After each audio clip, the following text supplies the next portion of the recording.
With President Trump still having a lot on his table in the next few days, funding for the government runs out at the end of this week, requiring Washington to act to avoid a shutdown. The question is, can they? At the same time, President Trump is demanding progress on the border wall with Mexico.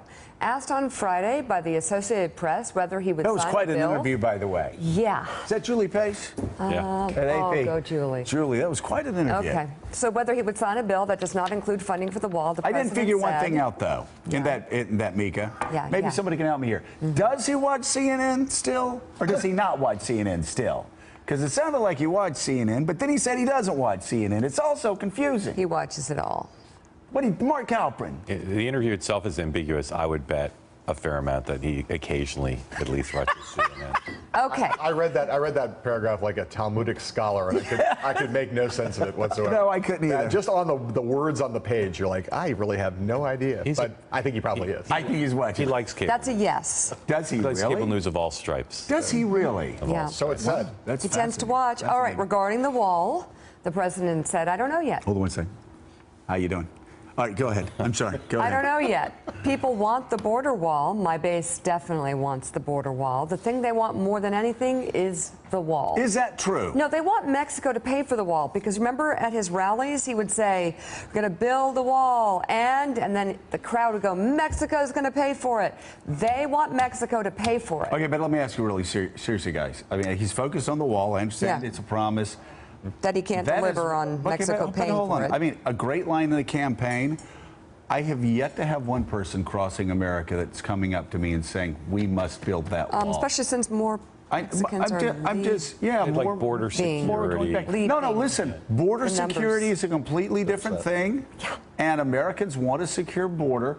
But how many people, you guys are traveling all around? We've traveled all around. I've never heard it. You know, I just last week I went up to Boston to see the Red Sox. But we're all traveling all around. Have you heard anybody? A lot of discussion at Fenway Park about Got the wall. to have the wall. Exactly. Different wall. The left that are saying we need to build a wall. Green monster. A lot of people accepted that it was a symbolic it's symbolic rhetoric, and they'd like to see more border security and more aggressiveness in both controlling the border and in dealing with my specific question, criminals here illegally. Have you guys in all of your travels had somebody going, clasp you by the hands, we have to build that wall? I met one kid who did. He was about 20, and he was on a beach in Florida and drunk, but he was talking about the wall. Okay. All right, well, that ain't nothing. We'll count that down as... About the wall. I've been to Mexico twice in the last 6 weeks. For the Mexicans, the idea that they would pay for the wall is the same thing about as a Chinese saying, yeah, we think the idea of an independent Taiwan is a great thing.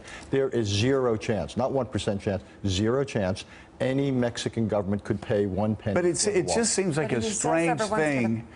Harold Ford, it seems like a strange thing as you're closing down on 100 days to be obsessing about this when your base wants you to be tough on immigration. Yeah. There's no doubt about that. And they do. And he is being tough on immigration. But the physical wall itself is just, again, it seems more symbolic than anything else. You don't shut the government down over this, do you? You know, you never know. I hear the conversation, but in some of the airports I travel around the country, as I stop and perhaps grab a burger at Chili's or Fridays, I hear people talking about it. It's not the #1 thing in their mind, but if it comes on air, people will say he ought to get the wall built. So I don't think it's foremost on the tip of people's tongues as they're talking about what should happen. But at the same time, I do think he's right about the symbolism of I mean, there was no bigger applause line he got during the campaign than this. So if he doesn't deliver and he looks as if he is capitulating the Democrats, you know, it may have some impact. But I think a bigger thing would be tax. If he got a tax bill through or found some agreement with Chuck Schumer and Nancy Pelosi and other Democrats around taxes, it would probably, you know, subordinate this whole wall thing. But there is some symbolism to this thing, and it probably shouldn't be discounted so greatly. All right, as for the wall, though, he won't get support from congressional Democrats, with Minority Leader Chuck Schumer urging the president to stay out of the negotiations. I'm very hopeful we can get a budget done by Friday. We've asked the president not to interfere. If he doesn't interfere, we can get this done. If he demands things, poison pills like the wall, which not only Democrats but Republicans oppose, every single Republican on the border, Texas, Arizona, New Mexico oppose it, we can get this done. So we'd ask him to let us do our work, not throw in some last-minute poison pills that could undo it. The Democrats do not support the wall. And I think that the Republicans on the border states do not support the wall. The Republicans have the votes in the House and the Senate and the White House to keep government open. The burden to keep it open is on the Republicans. The wall is, in my view, immoral, expensive, unwise. And when the president says, well, I promised a wall during my campaign, I don't think he said he was going to pass billions of dollars of cost of the wall onto the taxpayer. No, by the way, just as far as political prowess goes, I thought Nancy Pelosi was at her best yesterday. On Meet the Press. Really good. She's getting better and better by the day. Texas, not that she needs me to say that, just as an observer. Whatever. There's Texas Lyceum poll last week, 61% of Texans from the great Republic of Texas oppose the wall. Yeah. So this isn't like a big winner. It is with the base of the party, and the Trump's base likes it. You know, there's lots of stuff he's doing this week, fighting over the wall, some executive orders that rally people, and they'll argue shows activity, some of the stuff they're doing on foreign policy. But Washington is opposed to the wall. Establishment Washington opposed to the wall. So Establishment Washington wants to see competence on tax reform. Establishment Washington wants to see competence on health care. And Establishment Washington wants to see a no government shutdown. You can't beat Washington on these little things and these other things if you're not winning on those things. Washington always wins. Can we just be honest about one thing here, which is that this is all about this desperate scramble to, quote, put points on the board in this last week before the end of the 100 days. So, you know, he can't get credit for just putting forward a tax plan on Wednesday. That's not points on the board. He's not even going to be a bill. He's just going to enunciate some principles. Right. No one should give him credit for that. The health care bill is not going to pass by the end of this week. Right. If they keep the government open by Friday, if that happens, that's a week's worth of business. And there's no one on Capitol Hill who thinks you can really do anything else. There's going to be, as there always is, a last-minute fury and frenzy to try to just keep the government operating.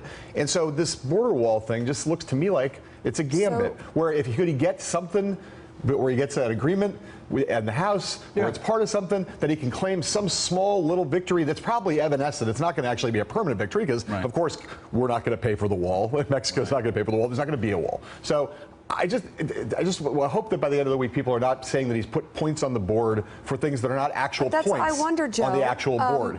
People ultimately, base or not, they want competence. And doesn't this desperate scramble to the 100-day mark and to keep the... Doesn't it seem incredibly incompetent? Well, you know, it's unfocused. And that's been the problem with this White House from the very beginning is if there's one area, they've got their foreign policy team together, that's fantastic. They need two people going into their second 100 days. One is a person that can really craft a communication message. Mr. President, your job this week is keeping the government open.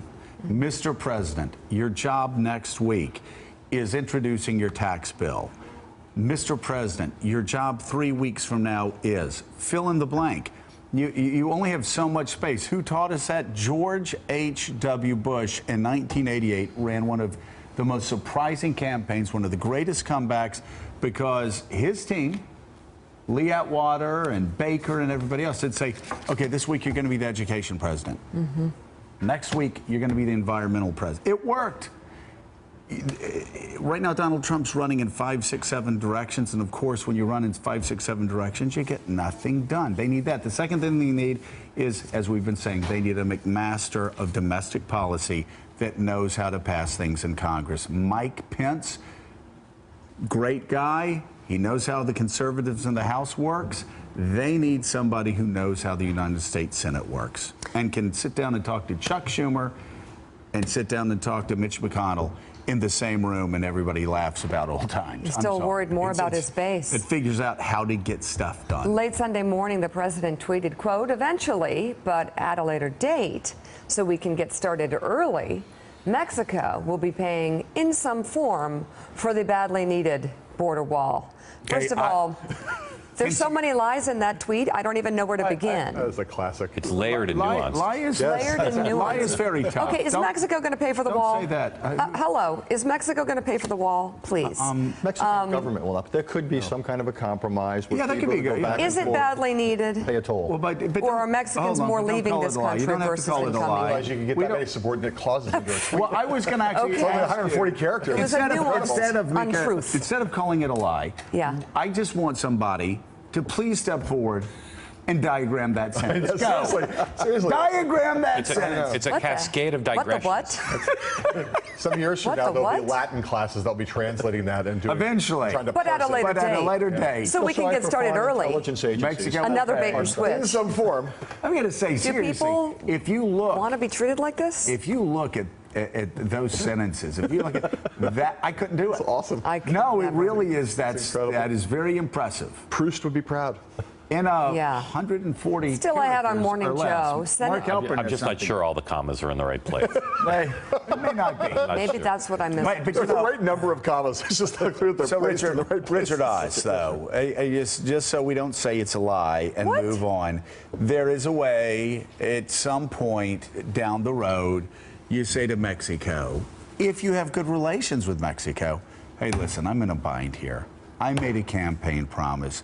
You need something, I need something. What if we just work together? Right. You give me what I need, and I'll give you something you really need. That can happen down the road, so Donald Trump can come back to his supporters and say, in 2020, I told you they were going to pay for the wall. What you could have is you don't blow up NAFTA, because obviously Mexico wants to avoid that. You can build some small section of wall. You can have all sorts of pictures of bricks going a couple of miles, and you could have some kind of user fees or whatever. So the Mexican government doesn't pay for wall, but some Mexicans pay for the wall because they go back and forth. You could have a compromise because the one thing the Mexican government can't do, no Mexican government, is be seen as quote-unquote paying for. That has become the biggest litmus test of any Mexican politician. And all it will do, by the way, there's a populist candidate. We just talked about populism, maybe cresting a fan. There's a populist candidate in Mexico. Right. Mexican elections are about in 15 months. They're the summer of 2018. The former mayor of Mexico City is their version of Donald Trump, a guy named Lopez Obrador. Right now, he's leading in all the polls. If Donald Trump keeps pushing to have Mexican government paying for wall, he will elect Mr. Lopez Obrador, and that will cause, shall we say, problems in our relationship that neither country needs. Okay. Sounds fantastic. Sounds like exactly what we should be doing. Thank you, Richard. Hey there, I'm Chris Hayes from MSNBC. Thanks for watching MSNBC on YouTube. If you want to keep up to date with the videos we're putting out, you can click subscribe just below me or click over on this list to see lots of other great videos.